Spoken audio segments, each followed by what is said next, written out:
Henri III, né en 1207, est le fils de Jean sans Terre. En 1216, le futur Louis VIII de France avait envahi l'Angleterre avec une flotte. Jean était mort en 1216. Le jeune Henri et futur Henri III devait donc organiser les défenses du royaume. En 1217, une flotte française transportant des renforts et du ravitaillement pour les forces rebelles arrivait près de Sandwich dans le Kent. La flotte fut immédiatement éliminée par les armées d'Henri.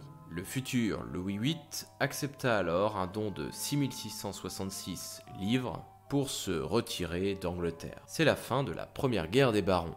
Henri III peut monter sur le trône. En 1226, Louis VIII, qui était devenu roi de France, meurt. Une régence est alors mise en place pour son fils Louis IX. C'est Blanche de Castille, sa mère, qui régnera sur la France pendant cette période.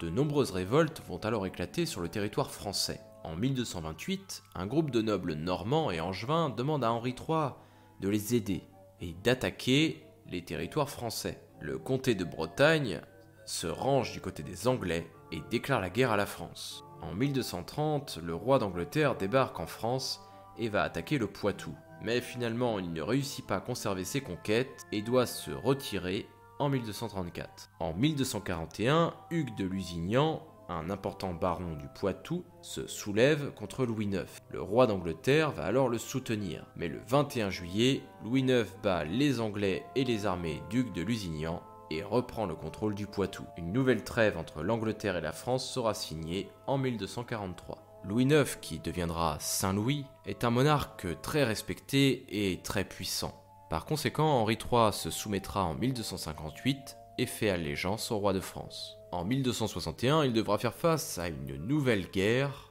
une nouvelle révolte des barons. Simon de Montfort prendra alors la tête des rebelles. Il réussira à capturer le roi et son fils en 1263. Le roi de France, Louis IX, va alors condamner les rebelles. Finalement, la coalition des barons va s'affaiblir progressivement. En 1265, lors de la bataille d'Evesham, Simon de Montfort sera tué et l'armée des barons vaincue. Les derniers rebelles seront éliminés en 1267 et Henri III peut reprendre un contrôle total sur son royaume. En 1270, Édouard, le fils d'Henri III, décide de soutenir Louis IX dans sa nouvelle croisade. Henri III voulait également rejoindre cette croisade, mais il était malade. Finalement, il meurt dans la soirée du 16 novembre 1272 à Westminster. Il était alors âgé de 65 ans. Son fils, Édouard Ier, qui était parti en croisade, lui succède.